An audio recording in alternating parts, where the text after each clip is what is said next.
compartilhar com você está em Colossenses, capítulo 2, versos 6 e verso 7. Colossenses, capítulo 2, versos 6 e verso 7. Versículo 6 e versículo 7 de Colossenses, capítulo 2. A palavra de Deus diz assim: portanto, assim como recebestes Cristo Jesus, o Senhor, assim também andai nele. Versículo 7: arraigados e edificados nele, confirmados na fé, assim como fostes ensinados, crescendo em ações de graça. Aleluias. Obrigado, Ricardo.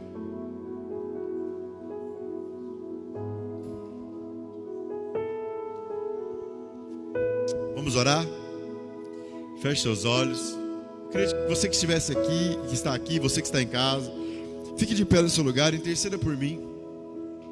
É um momento muito sério agora. O Senhor me deu uma palavra, eu creio muito que não vou te dizer, uma palavra para essa nação, para esse tempo, para os nossos dias. Interceda pela minha vida.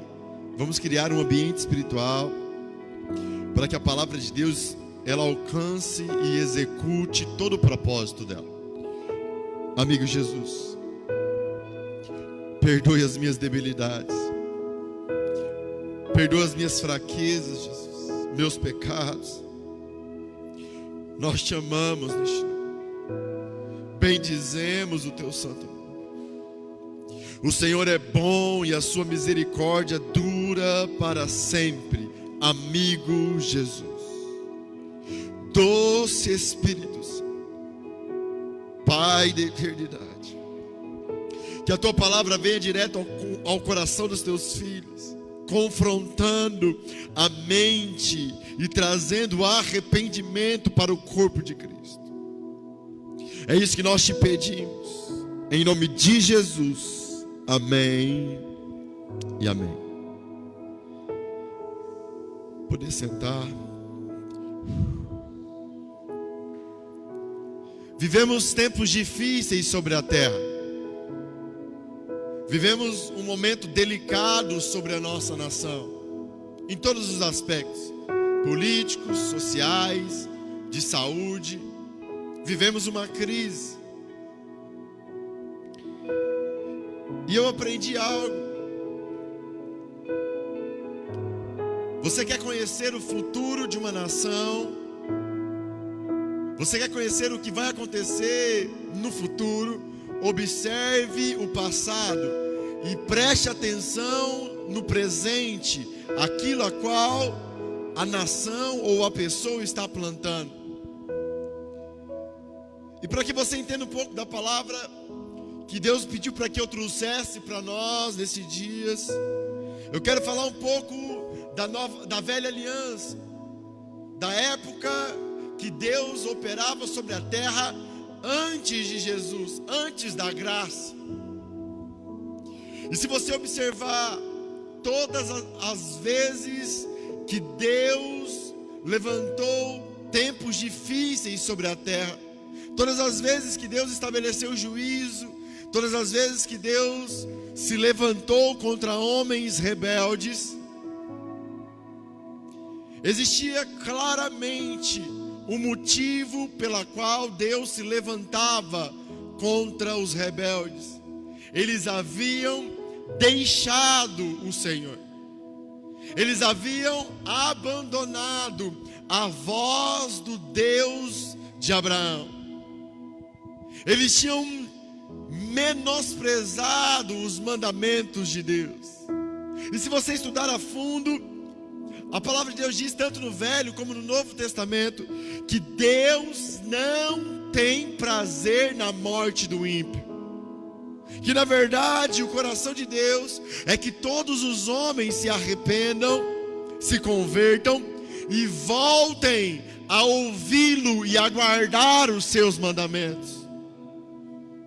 Mas se você ir um pouco mais a fundo nas Escrituras, no Velho Testamento, você vai observar que Deus sempre trouxe juízo para um mundo que não o conhecia, para um mundo fora de Jerusalém, fora de Israel, fora do povo judeu.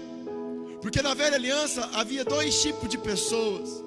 Havia o judeu, o descendente de Abraão, separado por Deus, como povo e nação eleita.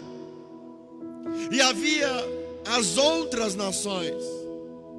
As outras nações andavam após os seus deuses, e havia juízo sobre eles.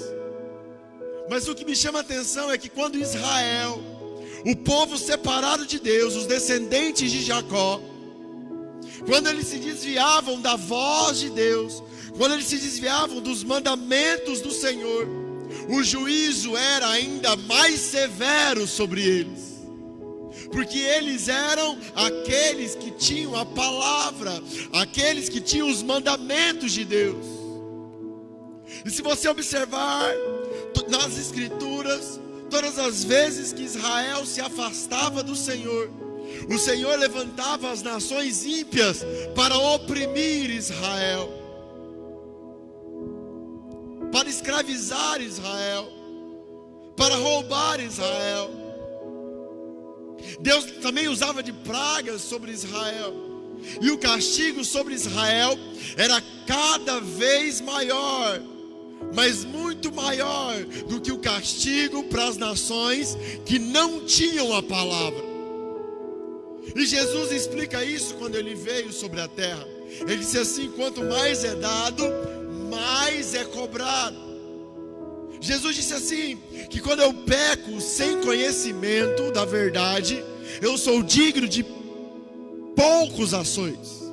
Mas quando eu peco conhecendo a verdade, eu sou digno de muitos açoites. Pastor, por que você está dizendo isso? Igreja, eu estou dizendo isso porque o que nós precisamos entender nos nossos dias, que como no tempo antigo, existe nos nossos dias dois povos distintos. Aqueles que se dizem cristãos, aqueles que frequentam igrejas evangélicas, aqueles que se dizem da parte de Deus, aqueles que se dizem detentores da verdade absoluta, que é Jesus Cristo de Nazaré, eu e você que está me assistindo. E existe um mundo que não conhece a verdade, não conhece o Senhor, e não acredita que Jesus é o Senhor, que não acredita que Jesus é o Filho de Deus. E entenda algo: o mundo sofre por natureza longe da presença de Deus, porque o pecado gera morte. Quando eu não tenho Cristo como meu Senhor e nem a consciência disso, eu vivo uma vida desenfreada no pecado, e o pecado gera morte e destruição, porque aquele que se inclina para a carne se inclina para a morte. Então o mundo jaz do maligno. Jesus disse: no mundo tereis aflição. Então sempre no mundo, longe de Cristo, longe do senhorio de Jesus, vai haver sofrimento. Mas pastor, hoje a igreja está sofrendo. Pastor, hoje todos estão sofrendo. Então eu quero chamar a atenção para você para algo, e é essa palavra que Jesus pediu para que eu liberasse sobre a sua vida. Sabe por que vivemos tempos difíceis dentro da igreja? Sabe por que vivemos tempos terríveis nesses dias? Porque a igreja que declara que Jesus é o Senhor dela tem declarado isso com a boca, mas o senhorio de Jesus não está sobre a vida dela. Olha o que Paulo diz aqui no versículo 6: portanto, assim como recebestes Cristo Jesus, o Senhor, assim também andai nele. Pastor, o que você está dizendo? Eu estou dizendo que vivemos dias terríveis, porque a igreja que confessa que recebeu Cristo como Senhor, não anda debaixo do senhorio de Cristo.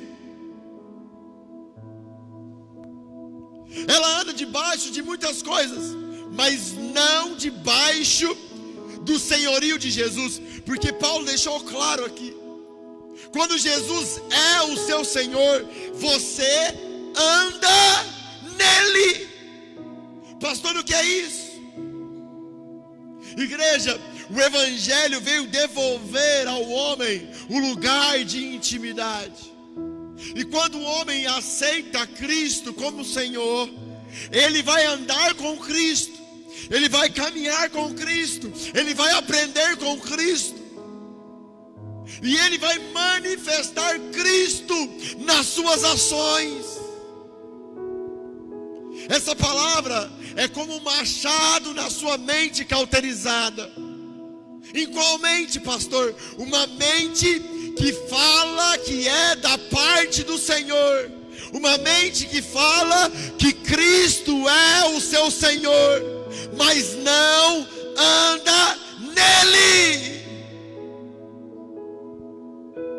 Igreja, se você sair na rua e perguntar para 1000 pessoas, 900 vão dizer que é da parte de Cristo.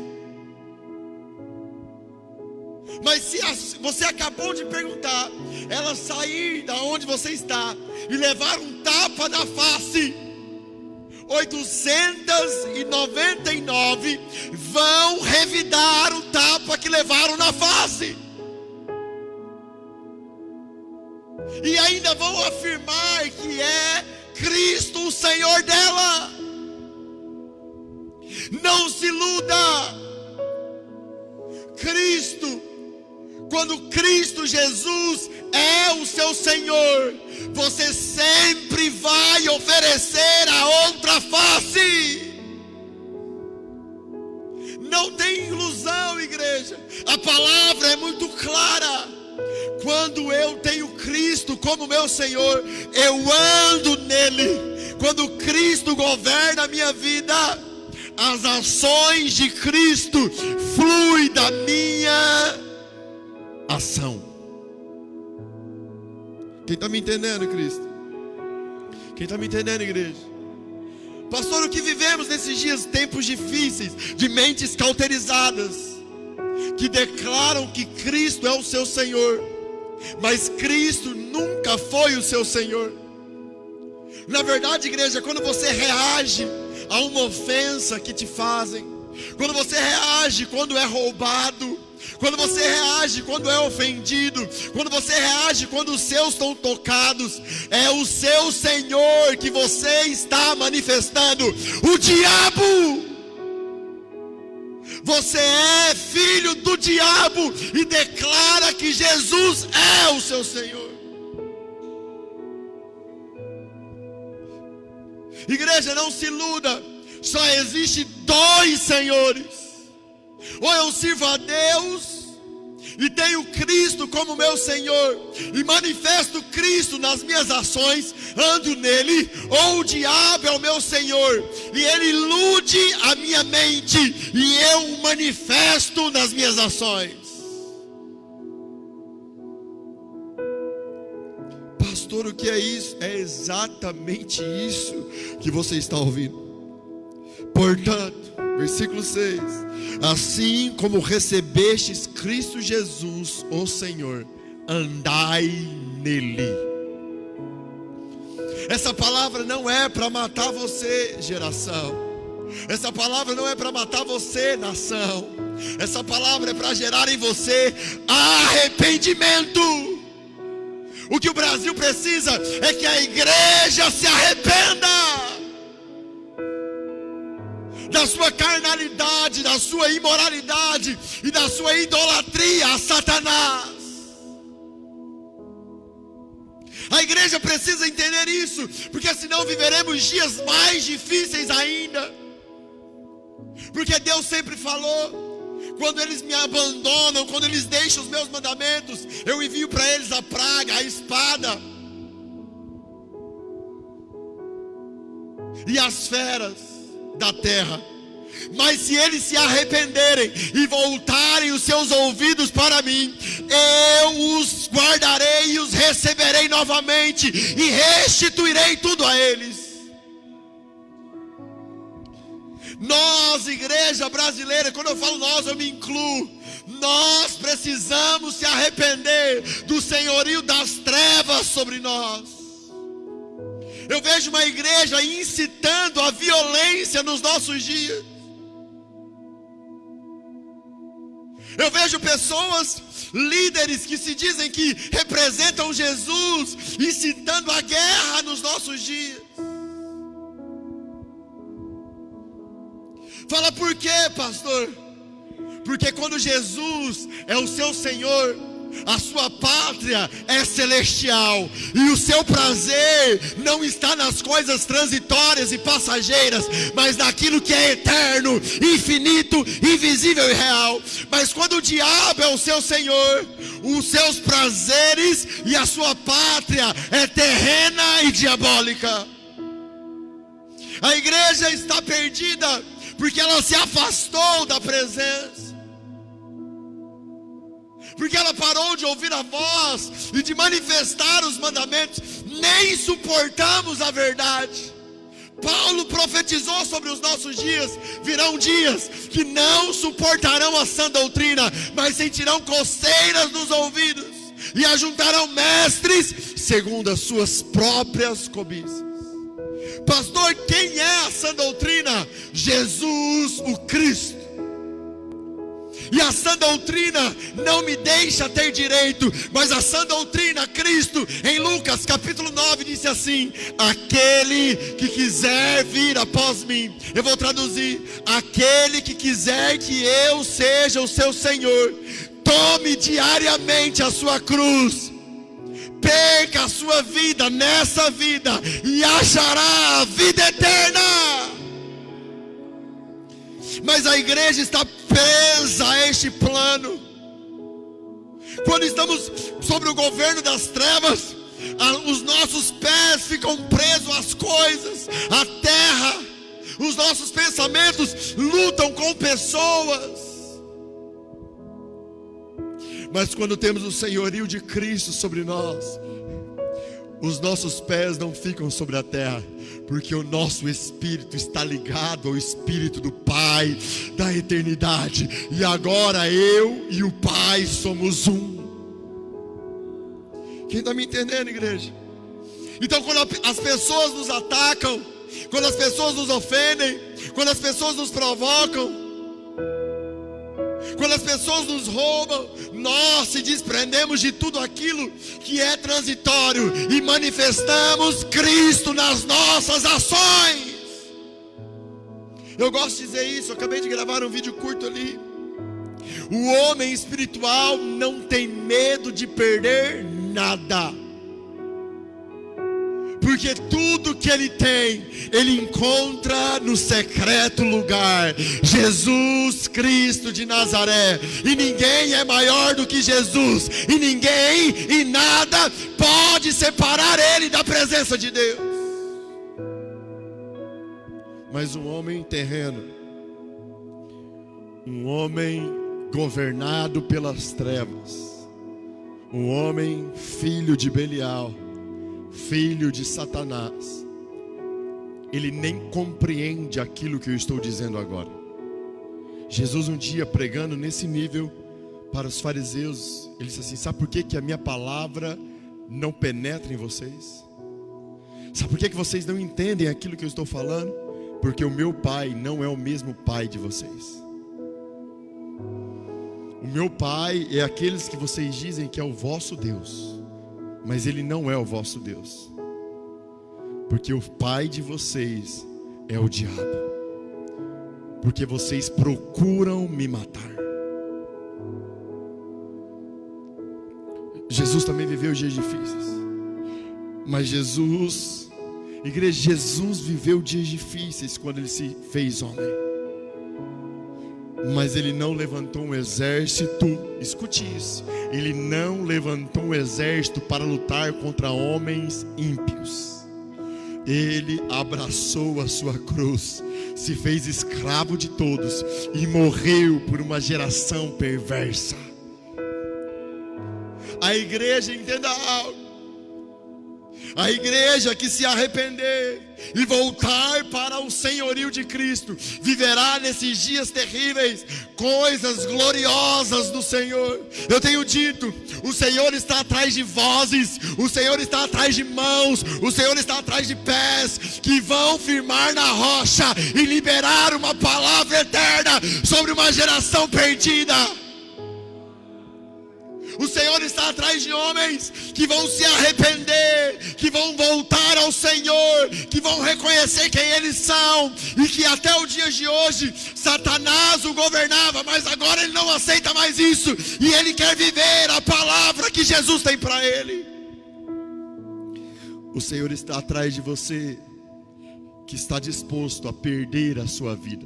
Eu vou falar isso de novo.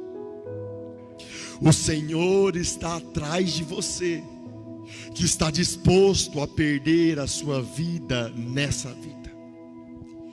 Porque quando o Senhor acha um coração disposto a perder a sua vida nessa vida, Ele encontra o propósito eterno que Deus tem para ele. Quem está entendendo, igreja? E nós não temos outra solução a não ser a igreja se arrepender. Não existe outra solução se você não se arrepender. A luta contra homens, contra a carne, nunca vai resolver o nosso problema. Porque a nossa batalha é contra principados e potestades. E só se vence principados e potestades andando debaixo do governo de Cristo. O principado e a potestade, igreja, eu vou explicar como ele opera. Ele influencia pessoas para te atacar. O inferno influencia pessoas para te atacar. Mas aquele que tem o governo de Cristo, ele usa essa armadilha do diabo, esse ataque das trevas, influenciando pessoas para liberar o céu sobre a sua geração. Olha só, o céu foi liberado sobre Jesus quando ele foi batizado, amém, igreja? Mas Jesus liberou o céu sobre a terra quando a carne dele foi rasgada na cruz do Calvário. Aí ele teve autoridade de subir aos céus e clamar ao Pai que enviasse o Espírito, a vida aos homens. A igreja, ela tem que seguir o modelo de Cristo. Quando somos batizados, o céu se rasga e recebemos o Espírito. Mas para que o Espírito seja liberado sobre a sua geração, o inferno vai influenciar pessoas. Pessoas vão atacar você, pessoas vão ofender você, pessoas vão ferir a sua face. Você vai crer em Jesus, trazer o governo dele para a sua vida, rasgar a sua carne e deixar o rio de Deus fluir através de você para esta geração. Porque Jesus diz: aquele que crer em mim, um rio de águas vivas fluirá do seu interior. Quem está me entendendo, igreja? Quem governa a sua vida? É muito fácil você responder isso. É só olhar como você tem reagido com as pessoas que fazem mal para você. Eu vou falar de novo. Quem é o Senhor da sua vida? É muito fácil responder essa pergunta. Se Jesus é o Senhor da sua vida, você olha para as suas ações e você vê Cristo nelas. Você vê o amor incondicional fluindo de você. Agora, se Cristo não é o seu Senhor, o diabo é o seu Senhor, e aí você olha para as suas ações e você vê o diabo fluindo de você em direção das pessoas que fazem mal a você. Jesus nunca pagou o mal com mal, e nunca nenhum dos seus apóstolos, nem a igreja, em lugar nenhum, a igreja primitiva fez isso. O prazer deles era sofrer no corpo deles o resto das aflições que Cristo padeceu. Quem pode dizer glória a Deus? Se arrependa, igreja. Se arrependa, porque senão dias difíceis se multiplicarão sobre nós. Pastores, se arrependam, porque senão dias difíceis se multiplicarão sobre nós. Existe uma esperança para nós. O nosso coração arrependido é irresistível ao Senhor. Quem está entendendo, igreja? Versículo 7. Arraigados e edificados nele, confirmados na fé, assim como fostes ensinados. Igreja, ele continua, o apóstolo Paulo continua o próximo versículo, versículo 7, diz assim: olha, edificados, arraigados nele. Nele quem? Em Cristo. Como que eu sou edificado e arraigado em Cristo? Pela fé. Que fé é essa? Entenda algo, antes de eu falar que fé é essa, eu quero dizer algo. Aonde você coloca a sua fé, aonde você coloca a sua fé, é isso que vai governar a sua vida.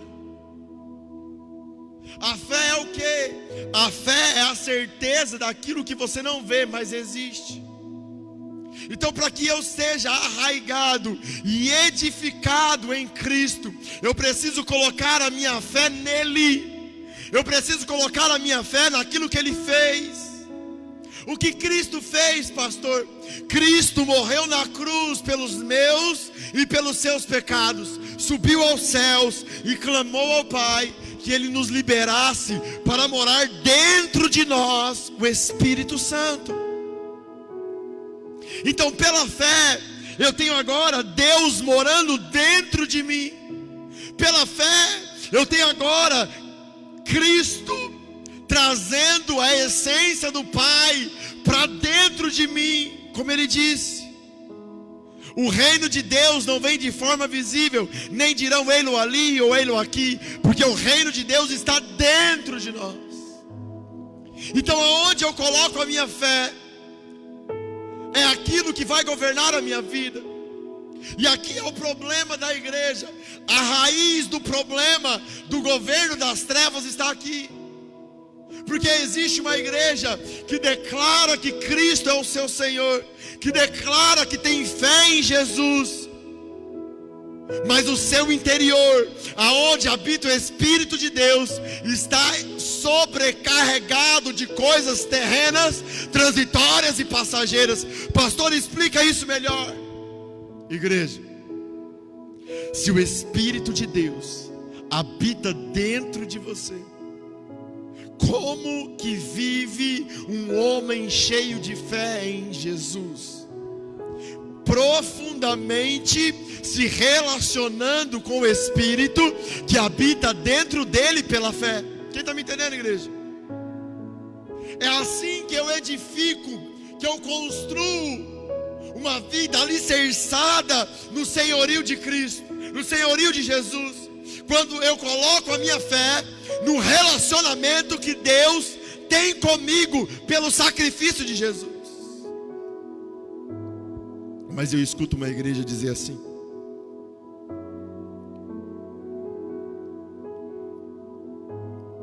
e agora você vai entender muitas coisas. Eu escuto uma igreja dizer assim: eu não tenho tempo para orar. Quem já ouviu isso? Igreja, isso é a maior safadeza, sem vergonhice que existe no mundo. Você está em casa, fala para o seu irmão assim, ó: larga de ser safado. Fala aí para o seu irmão do seu lado aí, seu sem vergonha. Como que você não tem tempo para orar? Se Deus mora dentro de você, como que te falta tempo? Falta é vergonha na cara. Essa é a falta que faz. Porque não temos tempo para orar, mas passamos o dia no Facebook. Não temos tempo para orar, mas passamos o dia no Netflix. Não temos tempo para orar, mas passamos o dia vendo pornografia e falando da vida dos outros. Você viu aonde está a sua fé? Se a sua fé estivesse em Jesus, você passaria o dia dando valor para aquilo que Ele fez na cruz. Trouxe Deus para dentro de você. Você passaria o dia se relacionando com o Espírito de Deus. Você viu qual é o problema? O problema é que vivemos em um dia que adorar ao Senhor, pegar a palavra de Deus, é vir para um culto domingo. Igreja, quando vivemos de culto, o problema da igreja é que nós temos vivido de culto em culto. A nossa Bíblia está empoeirada. Não temos relacionamento com a palavra. Não temos relacionamento com Deus. Paramos de ouvir a voz de Deus. E quando paramos de ouvir a voz de Deus, quando paramos de acessar a presença dEle, porque nada me separa da presença dEle, nem os meus pecados, e nada me aproxima da presença dEle, nem a minha santificação, mas é a graça. Ele me aceitou do jeito que eu sou. O que me separa dele, pastor? Perguntem para mim. O que me separa dele, pastor? A sua sem vergonhice, a sua fé nos prazeres que o diabo tem colocado na sua frente. O diabo primeiro rouba a sua fé com os manjares da terra. Quando ele rouba a sua fé, quando ele rouba o seu relacionamento com Deus, e aí começa a surgir um problema dentro de você, porque nenhum prazer que o diabo tem para você é comparado ao prazer de estar em profunda comunhão com o seu Espírito. E aí um abismo vem puxando outro abismo. Entenda algo: o juízo de Deus sobre a nossa nação não é desamor de Deus, mas é misericórdia. Deus está deixando a igreja passar por esses dias, para que ela ouça a voz do Espírito, se arrependa, renuncie às coisas da terra e volte a sua fé para Ele.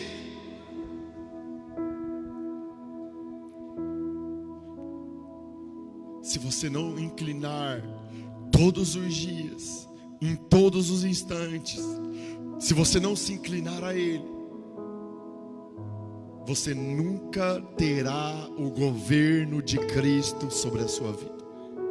E quando Cristo não governa a sua vida, não só o mundo à sua volta perece, mas você perece. Porque o diabo sabe fazer três coisas: matar, roubar e destruir. Eu sei que a Bíblia não diz lá em João 10 que é o diabo, que é o ladrão. Mas eu te faço uma pergunta: quem ensinou o ladrão a matar, roubar e destruir?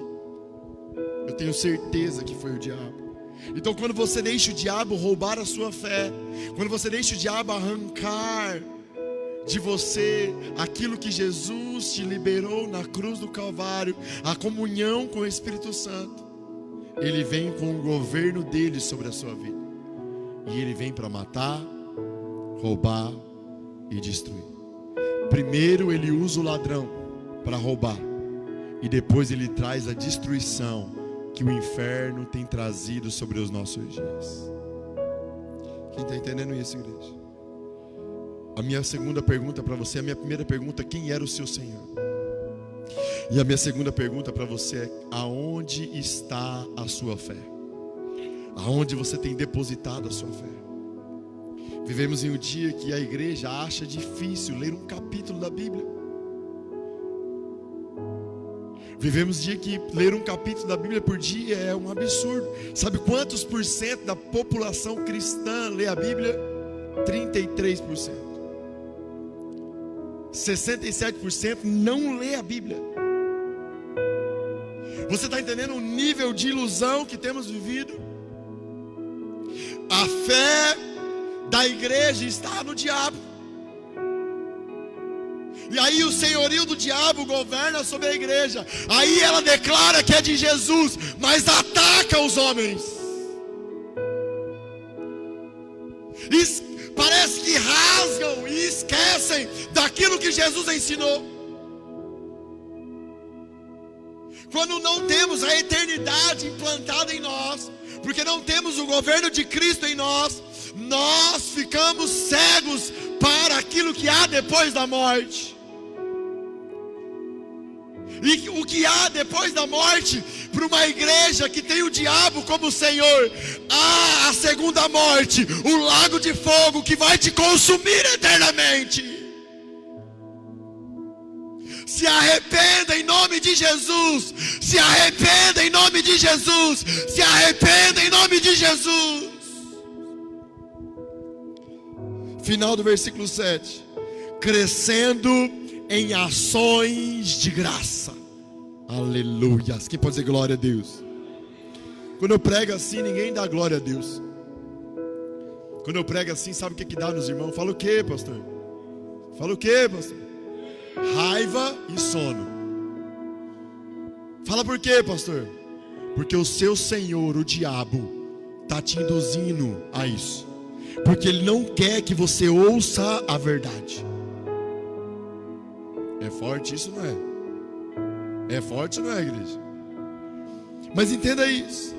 Quando Jesus é o meu Senhor, eu manifesto nas minhas ações Cristo. E eu manifesto Cristo nas minhas ações não por meu mérito, mas pela fé naquilo que Ele fez por mim. Amém, igreja? Porque eu coloco a minha fé nele. Quando eu coloco a minha fé nele, quando eu vivo uma vida voltada à palavra de Deus, uma vida de oração e de entrega ao meu relacionamento com aquilo que Ele fez, eu manifesto Ele nas minhas ações, porque Ele é o meu Senhor. Mas, igreja, agora, quando Paulo escreve aqui, escreve assim: crescendo em ações de graça, vai além de tudo isso. A igreja está tão iludida que ela acha que a ação de graça é um culto na casa dela. A ação de graça não é isso. A ação de graça é simples de entender. Vamos separar a ação da graça. Está separada, ação e graça. Graça, favor não merecido. Deus aceita os homens do jeito que é, diz a verdade, o homem aceita a verdade e é transformado pelo poder da verdade. Quem pode dizer glória a Deus? Quem pode dizer glória a Deus? O que Paulo está querendo dizer então? Crescendo em ações de graça. Olha só, quando eu boto a minha fé em Jesus, Ele se torna o meu Senhor, eu manifesto Ele nas minhas ações, e eu cresço em ações de aceitar as pessoas como elas são. Ó, como Jesus aceitou.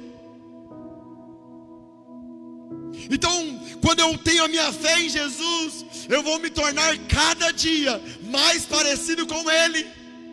E as minhas ações serão como as ações dEle. Andar nele e ações de graça. Fazer e manifestar a graça que Ele revelou na minha vida, na cruz, sobre a minha geração. Por isso que eu não estou aqui para julgar você. Por isso que eu não estou aqui para ser juiz sobre a sua vida. Mas por isso que eu estou dizendo, essa palavra não é para te matar. Há esperança. Se você está ouvindo e vendo, é porque o Senhor tem a graça dele ainda para você. Mesmo você que tem colocado a sua fé no diabo e manifesta ele nas suas ações, e estava iludido até o dia de hoje. Pastor, o que é isso? Eu preciso aceitar as pessoas como elas são. Eu preciso aceitar o homossexual, precisa. Pastor, eu preciso aceitar o pedófilo, precisa. Pastor, eu preciso aceitar o ladrão? Precisa, porque Jesus aceita. Mas pastor, como é isso? Eu aceito ele do jeito que ele é, e não negocio a verdade de Cristo para ele. Em amor digo a ele que aquilo que ele está fazendo vai levar ele para o inferno, mas o meu amor por ele é incondicional. Pastor, eu tenho que aceitar o pastor que rouba? Tem. Pastor, eu tenho que aceitar os irmãos que dizem que é da parte de Cristo, mas é o diabo que governa eles? Tenho.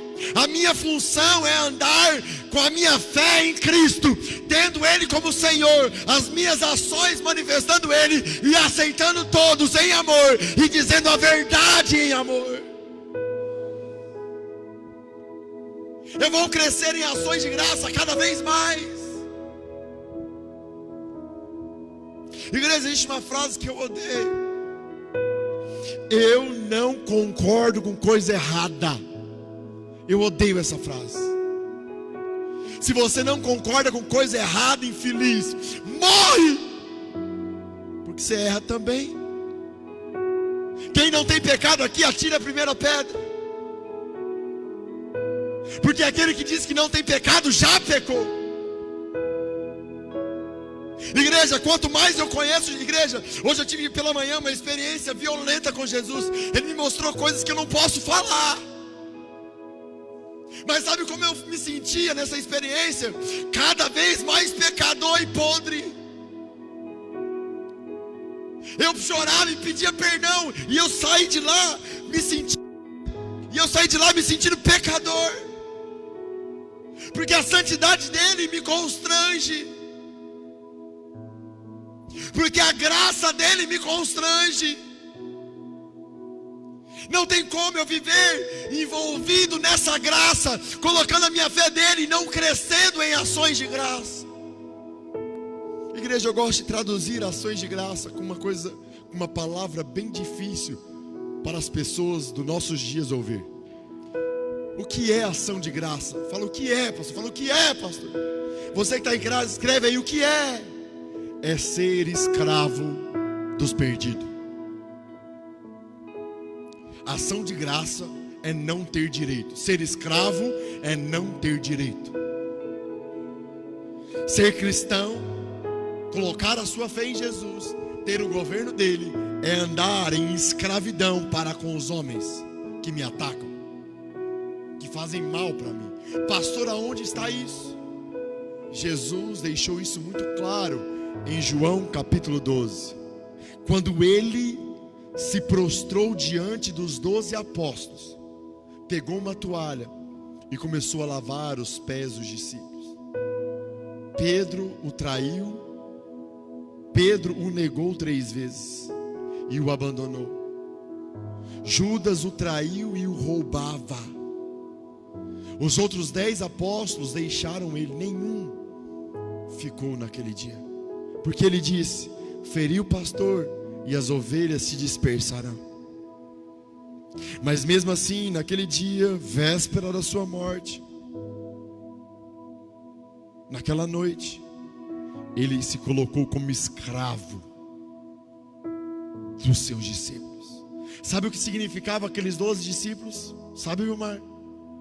Os 12 tipos de caráter e de pessoas que há sobre a terra. Para não escapar nenhum, tinha 12. Eu tenho que ser escravo de quem me rouba, porque Jesus foi escravo de Judas. Eu tenho que ser escravo de quem me trai, porque Judas traiu Jesus.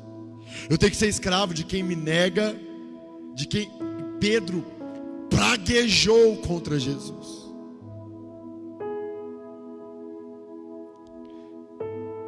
Quem anda alicerçada a sua fé na rocha, ele tem o governo de Cristo e anda sobre a terra como escravo da sua geração.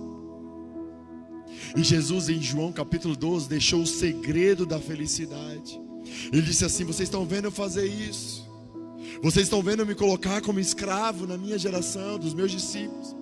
Ninguém aqui é maior do que o seu Senhor. Olha o que Jesus diz. Mas se vocês fizerem o que eu estou fazendo, Jesus diz isso, A igreja parece que perdeu isso nos nossos dias. Jesus disse assim, ó: se alguém se tornar escravo na sua geração, eu vou dizer algo. Jesus dizendo: será bem-aventurado, muito mais do que feliz. Mas o diabo vem nos ensinando tudo ao contrário. O diabo vem ensinando que nós temos que governar. O diabo vem ensinando que nós temos que ser servidos. O diabo vem nos ensinando que nós temos que lutar contra os homens. E aí declaramos que somos de Cristo e abraçamos todos os ensinamentos das trevas. Aí a infelicidade se implanta dentro de nós. O inferno se implanta e nós não entendemos. Olhamos, eu vejo pastores olhando para os dias que estamos vivendo e dizendo assim: vamos orar para que Jesus tire de nós o que está acontecendo. Gente, Jesus não vai tirar com oração e nem em jejum. Eu não estou falando que você não deve orar e jejuar, amém, igreja? Jesus vai arrancar de sobre a terra esse mal quando a igreja se arrepender. Quando haver um arrependimento genuíno, quando nós voltarmos para a palavra. Porque eu acredito que onde abundou o pecado, superabundou a graça de Deus. Eu vou falar de novo. Eu acredito, aonde abundou o pecado, superabundou a graça de Deus. E nesses dias viveremos uma superabundância da graça, porque eu tenho convicção no meu coração que a igreja irá se arrepender. Quem crê, diga glória a Deus. Quem crê, diga aleluias. Quem crê, diga glória a Deus. Se essa palavra falou com você,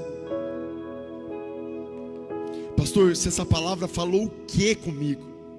Se essa palavra trouxe clareza e você consegue parar agora e avaliar as suas ações, você descobrirá quem é o seu Senhor. Se você revida o mal que é feito a você, se você incita as pessoas a revidar o mal que é feito a elas, o diabo é o seu senhor e a sua fé está nele. Agora, se você está me ouvindo e entendeu que o diabo é o seu senhor, que existia uma ilusão na sua mente, que existia uma trava nos seus olhos, e essa palavra e o Espírito tocou no seu coração e você quer uma oração, essa palavra não é para te matar, mas para gerar em você arrependimento. Em sinal de arrependimento, fique em pé aonde você estiver, na posição de receber uma oração, que eu quero orar por você nessa noite.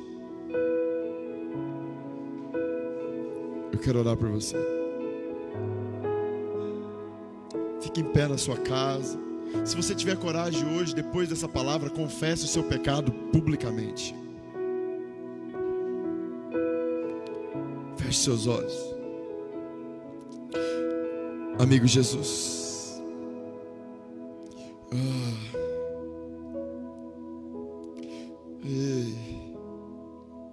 nós te amamos. Jesus, nós te amamos.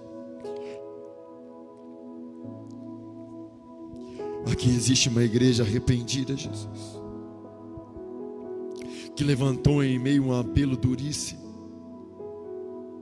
que levantou em meio a um apelo onde, guiado pelo teu Espírito, eu perguntei a eles aonde haviam colocado a sua fé e quem era o seu Senhor. E a tua palavra diz, Jesus, a tua palavra diz que o Senhor não resiste a um coração arrependido. Então eu te peço de todo o meu coração, Espírito Santo, toca, restaura, liberta toda a mente cauterizada agora, em nome de Jesus. Que os teus filhos sejam tocados pelo teu fogo, que os teus filhos sejam tocados pela tua presença, que o teu Espírito sopre e encontre nessa nação corações disponíveis a edificar as suas casas na rocha e ser uma palavra profética. Aleluia! Em nome de Jesus. Amém e amém. Se essa palavra falou com você, compartilha ela. Deixa Deus te usar. Em nome de Jesus. Amém.